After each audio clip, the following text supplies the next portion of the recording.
Hello, good to see you and thank you for clicking. Now, I spent 94,500 buying cereals in specific dry maize on the purposes of reselling them at a profit. And this is how much I made. All right, so I'm going to share with you the entire process from step A to the last step until I got that profit of mine in the pocket. And by the way, you know what? I usually post a video each and every day sharing good opportunities like this one I'm about to share with you. So if you don't want to miss any of my good videos, this is what I want you to do.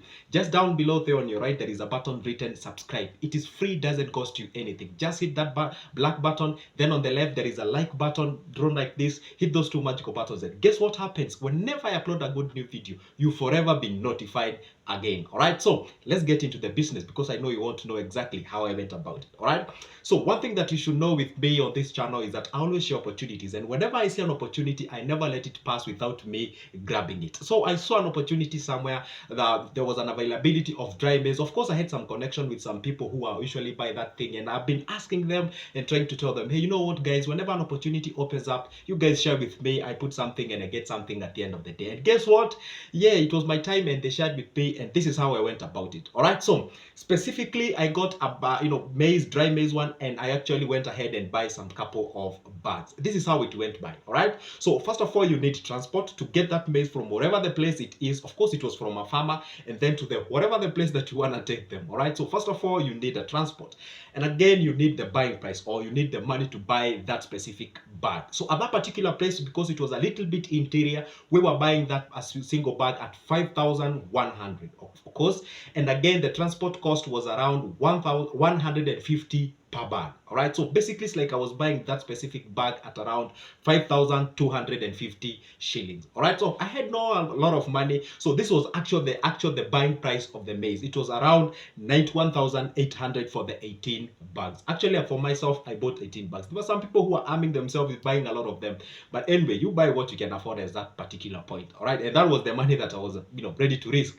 So I bought for 91,800 for only 18 bags. All right, so I will have to add what we call the transportation cost. It was around 2,700. So if you take your 91,800 plus 2,700 comes around 94,500. That was actually the total buying price plus what we call the transportation. All right, so of course as Kenya, as you know, for those who do businesses, ukipita kwa barabara, there are some police and where here and there. I'll get about all those type of costs out there at the end of this specific video. All right, so the place was a bit interior, so we had to spend like a whole day going to that place, and of course spending another some couple of hours actually loading that specific place. Not like we loading, but we paid some guys to load our maize and forever from that truck so that we can come back. All right, so at that particular point, Joseph had his own 18 bags of maize, and of course before I went by buying that specific maize, I had some inquiries from here and there where I can be able to resell that specific amount of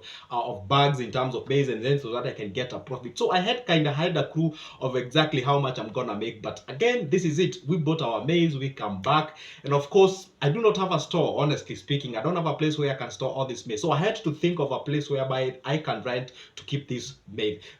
These guys have a store whereby they keep this maize, but the problem was where their store is quite far from where I am and where I was actually targeting as my market. So of course I had to do away with them because they cannot store for me. So I had to look for a place whereby I can keep. So wherever I live, there is an empty house. Of course, what I did is exactly get that specific empty house, and because it doesn't have any tenant, so I asked the landlord, hey, you know what, can I use this space for just a single day? I keep my luggage, and then tomorrow morning or the other day it will be out of the place, and I pay you like, how much can you charge me? And he said, according to my rate, blah blah blah blah, we settled at 500. And I said, fine, it's okay, no problem. So the truck came all the way to my place, and then I had to pack my maize and such kind of a thing. So anyway, I'm sharing this so that's to show you that you can just start from somewhere. Sometimes you can be forced to keep your maize or your luggage in your house, and you can just start from nowhere. All right, so that is exactly what I did. So cater for that 500. So I'll tell you how much I made as a profit. Now my luggage is back at home, everything it's okay, and I have my maize and I have everything. So it's now about reselling or selling this maize in terms of me, for me to be able to make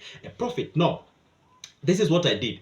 I spent another whole day. All right, I spent another whole day moving from one place to the other, asking people, hey, you know what? I have this kind of a maize. I want like this. I have this is my selling price and whatever. Of course, you have to bid for the best price. You move from one point to the other. Of course, I'm not selling to the retailers, because if you're selling to the wholesalers, the profit margin would be a bit big. So you're selling to the wholesalers for them to resell back, and these wholesalers have the capacity to take like the entire maize for you, or and be able to make money with an instant. So for me, I decided now what I will do. I won't keep this maize for quite a long time, because remember, back at home I said it will be there for a single day. So that means exactly I have to make sure that I get my buyer immediately as soon as possible. So I moved from different places to the other, and of course, remember, this is a risky business. I've never done it. It's my first time, and actually you can imagine you have your 94,000 somewhere and you're worrying like what will happen exactly. What if things goes wrong? That means my 94,000 is gone or something. So fine.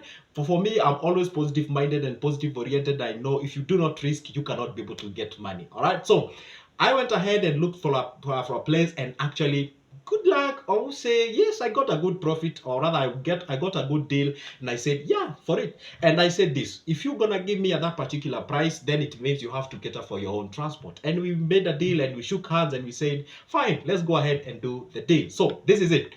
Now, with that, that means I had to sell the entire 18 bags of maize to one single person, all right? And I sold at a total of 102,600. So out of that, if you were to subtract, I made 8,100 as my profit. That means I made 8,500 as my profit. And of course, that means of course, I got my money back and I have my profit of 8,100. But the question is this: how long did it take me to make that 8,100? The very first day that we went and grabbed the maize and we stored it, like that consumed like the entire day. This day for going out there hustling and looking for the buyer, and the buyer promised me that I'll show up in the next day. So that means it took me 3 clean days, me like almost like being engaged in that activity. So of course I was filming and doing such kind of a thing with these videos and what have you. So it took me clean 3 days, but that does not mean that I was like occupied like fully. All right. So after selling that maize, of course, at 102,600, so meaning I made a profit of 8,500. But again, I always love to make sure myself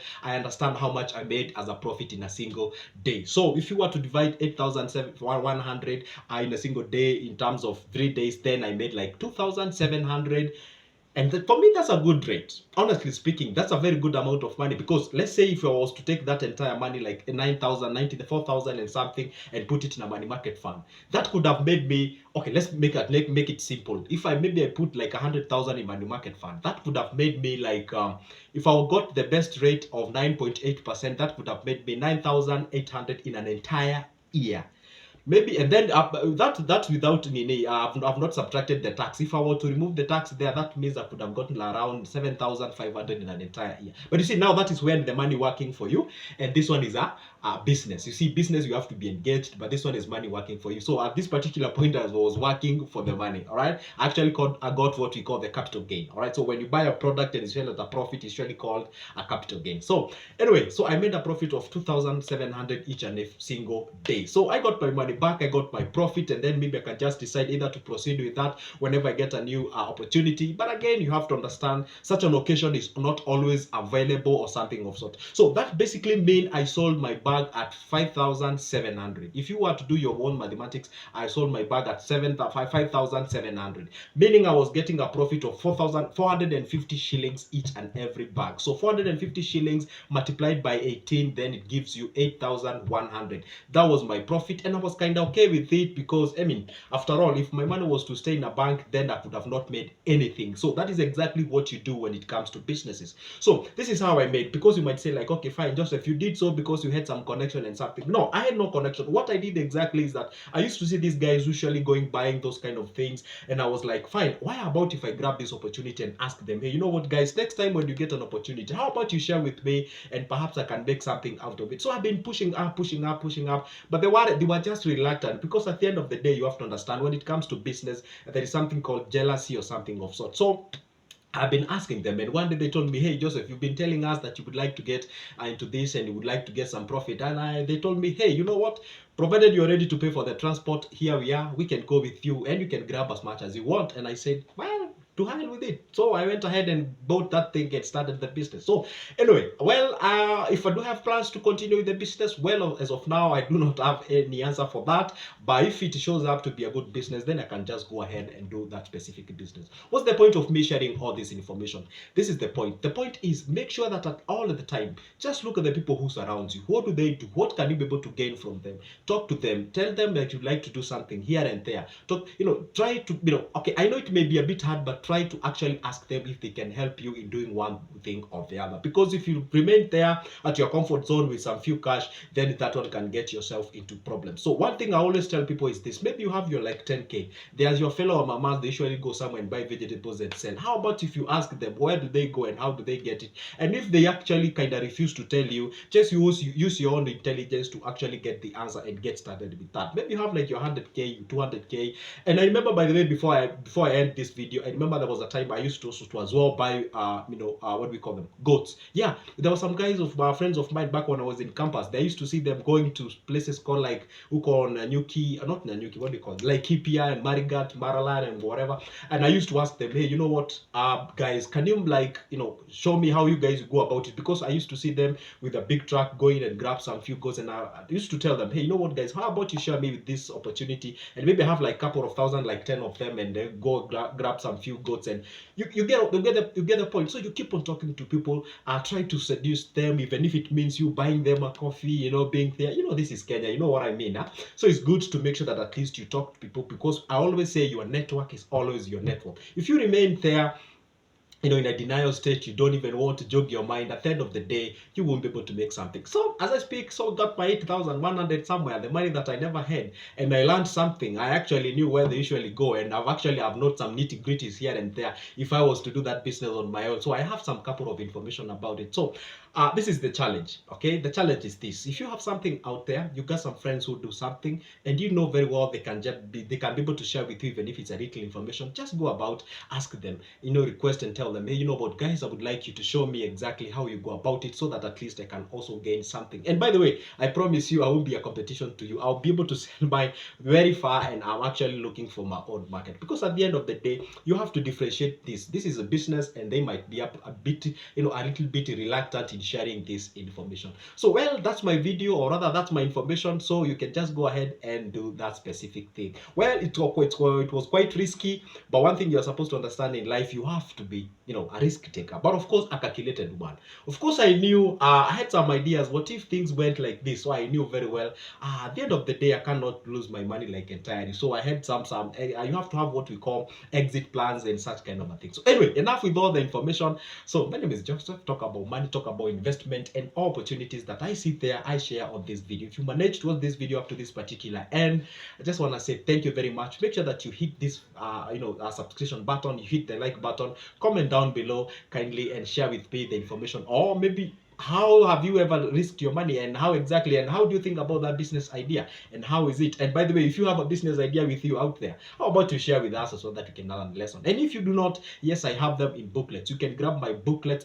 I have booklets of over 30 business ideas with me, business plans, business ideas. So I'll leave my number on the description of this specific video, so you can give me a call, or you can text me on WhatsApp to get your copy. It's only 220 Kenyan shillings. I have others about money market funds, shares, treasury boards, treasury bids, and such kind of things. All right, use the same number, contact me. And perhaps you're out there, you would like us to talk about financial things, financial literacy or something. Use the same number, talk to me, and because I offer those services. So for now, it's a goodbye, but don't forget to always